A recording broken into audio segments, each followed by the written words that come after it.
show of mystery. It's the forbidden show of mystery. And welcome back to the auspicious relaunch of the Forbidden Show of Mystery, now in podcast form. Before we go any further, a word from our sponsor. This podcast is sponsored by Youstreamify. Now, our friends at Youstreamify are the next paradigm in music streaming. Youstreamify is the first streaming platform to openly recognise that artists are grossly underpaid by the traditional streaming services and cannot possibly hope to make a living from that income, let alone even a few bucks. Youstreamify does not insult the artists with token payments or minuscule rates per stream. So, by paying the artist nothing, Youstreamify passes the savings on to you, the consumer. Thanks to these competitive subscription rates, Youstreamify now boasts the highest subscriber base across all of the streaming platforms, which means Youstreamify can curate for you the best of what music has to offer. Not anyone can upload their music to Youstreamify. In fact, our friends at Youstreamify charge the artist to upload their music, and this ensures that you, the subscriber, the listener, gets the best quality music possible. Youstreamify, because music shouldn't be free to upload. Youstreamify. And now the news. New music from old artists. New music From old artists. So this is really interesting to me, maybe not to you guys, but in the last week on HD tracks and all the high-resolution audio streaming services and download sales services, Pink Floyd finally have all their catalogue up in 2496. Some of it's in 24192. Even the surround mixes are available on Apple Music, I believe, as not Dolby Atmos, but Dolby Audio. This is a point of interest to me because obviously I'm doing 5.1 surround mixes of my new album at the moment. I don't have the facilities yet to do a proper Dolby Atmos mix. However, I noticed that the legacy 5.1 surround mixes are coming out streaming in Dolby Audio, using exactly the same virtual surround effects technology to give you that virtual surround experience in your headphones as Dolby Atmos. So even a quaint old 5.1 surround mix can still be uploaded to these music stores, these streaming services, and can stream in surround. So that's kind of exciting. That's kind of a consolation prize. Wait, what's that? Hello? It's okay, it's Bob. Bob, the underappreciated audio engineer. Bob, how's it going, mate? Yep. Yeah, no, look, mate, about that mastering job I sent you. Oh, have you?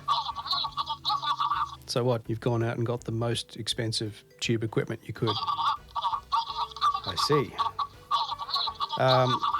Mate, artists have come back. They don't have the money to pay for a proper mastering job. Yeah, it's kind of bad news. Look, mate, what I need you to do is just say that you mastered it. They just want your name in the credits for bragging rights. That's it, okay? No, mate, but you know that equipment that comes out of your budget, not mine, right? No, mate, no. Look, even if you do master it, no one cares. So I don't want to hear it. Okay, awesome, Bob. Talk to you soon. See you, mate. That was Bob. Bob, the underappreciated audio engineer. And no podcast by me would be complete without a studio update. And now it's time for a studio update. So as some of you might know, I've been working on an album called Monsters from the Id for many, many, many days now. It's basically complete. There's 2 tracks, they're about 20 minutes each. If there is a vinyl, then it's going to be either side of the vinyl, 1 track each. It's mastered in 2496, there's a stereo mix, There's a surround mix. There's going to be a binaural mix. More about that later. I got 4 single edits ready to go. I got 4 videos to go with those single edits. Artwork is by Freya Dean. We're working on this at the moment. The image that she's put together is absolutely fantastic. I love it. I am shopping it around to try to get some label interest. The main reason for that are the astronomical postage costs. If I send CDs or, again, potentially post vinyl from Australia overseas, we're talking $20 Australian postage for vinyl, $12 Australian postage for a CD. It's highway robbery. It's the way it is. Given most of my audience is overseas, without distribution assistance, it may just be a mildly popular digital release. It is absolutely the best thing I've ever done. When I first started making music, I've always loved the extended, your Echoes, your Adam Hart Mothers, your Awakens and Deliriums. I finally think I've managed to piece together, not once but twice, so 2 pieces. I'm really hoping that people are going to enjoy this. The next step is to put together a full release promotion plan. So that's where these single edits, these videos are coming in. It's a new world. You've got to be releasing constantly. You've got to be promoting constantly. And I'm going to get all these ducks in a row before I can release the first track to the world. Let's jump to a new segment that I like to call Ask Dr. Ben. Got questions? Need answers? Go ahead.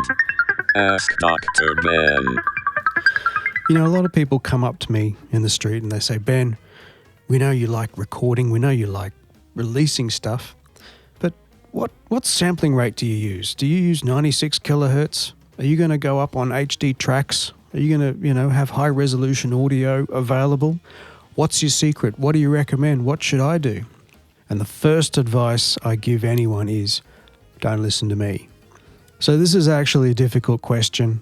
You're going to come up against a lot of people with almost religious attitudes towards this. A little bit of physics first. The highest frequency that you can reproduce from sampling is half of your sampling rate. Go look it up. It's called the Nyquist frequency. What it means, for instance, is if we're sampling at 48 kilohertz, the highest frequency that we can reproduce is 24 kilohertz in ideal situations. The CD is 44.1 kilohertz, right? So that's 22 kilohertz in theory that it can reproduce, which is well beyond the perceptible hearing for most humans, right? I'd argue there's nothing a human's going to hear beyond 24 kilohertz.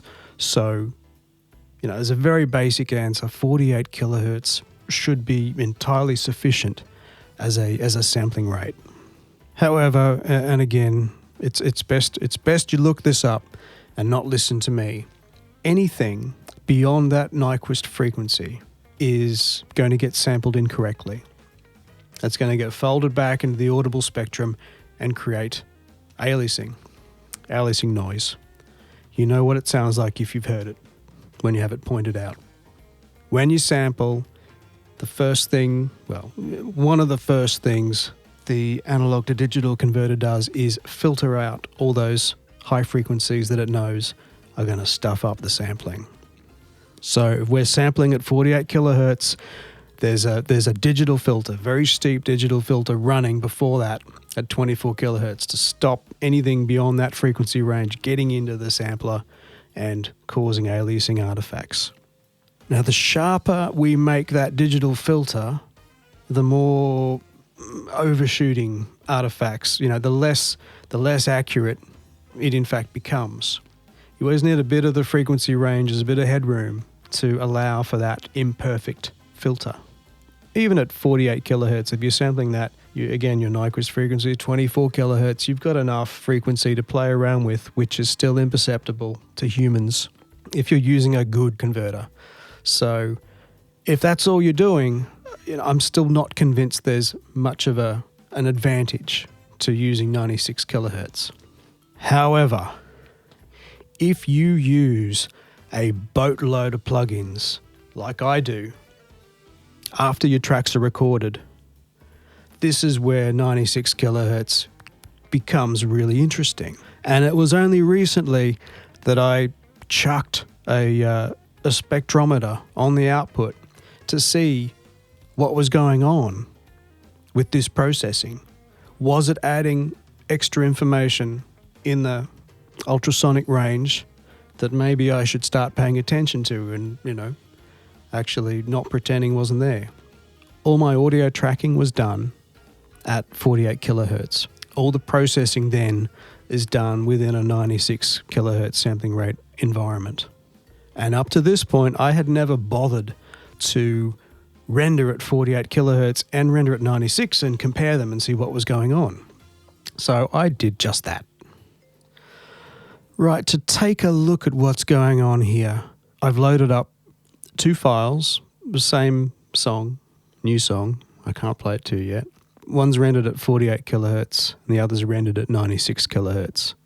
Now, we're running inside a 96 kilohertz session, which means as I play this back, internally it's going to be upsampling the 48 kilohertz track to 96 kilohertz. So, and here's where we set the playback resample rate. So any frequency content that we see above 24 kilohertz is just going to be introduced by the project itself, probably by the upsampling. So let's throw the spectrogram, the spectrograph on the 48 kilohertz track and see what's going on. And the answer is very little above 24 kilohertz. So there it is. There's our Nyquist frequency. There's a little bit of activity, ultrasonic here, but it's all about negative 140, negative 150 dB. So barely perceptible. So let's do the same thing on the 96 kilohertz track. Remember, all the plugins, all the effects were operating there and doing whatever they did, adding whatever they did to the spectrum. And straight away, there is quite interesting activity here above 24 kilohertz. The original stems, the wave files that were being mixed, were sampled at 48 kilohertz. So all this information up here above Nyquist frequency, 24 kilohertz, were added by the plugins, added by the processing. And this time, we're running at, negative 100 dB, which is 50 dB higher than what we saw on the 48 kilohertz track. And what I actually find fascinating is this concentration at the highest frequency, which has all the hallmarks of a mirror image potential aliasing issue, i.e. it's going to add extra noise, potentially if this was rendered at 48 kilohertz. I don't know what causes this. I can't tell you for sure, other than it's, the plugins they're adding this noise. It's possible they don't know or they don't care what the sample rate is, and they don't have an anti-aliasing filter in place, which is fine if we're sampling at 96 kilohertz. But if we sample that at 48 kilohertz, who knows? This stuff could get reflected back in the audible spectrum, and then we get these aliasing artifact noise. Again, granted, it won't be much, negative 100 dB, but there is interesting, non-random ultrasonic information here, and that's justification enough for me to keep it there and not risk the audible spectrum having, any noise added to it. These spikes here are quite interesting. They could be added by kind of reverb plates that would typically add that sort of information to it. There could be aural exciters. I'm not sure. The biggest thing to take away from this discussion, though, is none of this is relevant if no one's going to listen to your music anyway. So if the music is a pile of rubbish in the first place, it doesn't matter what sample rate you use. And that brings us to, the end of this revamped proof of concept Forbidden Show of Mystery as a podcast. Let me know what you think. Next one will be longer. Please like the video, please subscribe, please visit the Patreon page, and thank you to all these special patrons who support my work but do not necessarily endorse it. See you next time.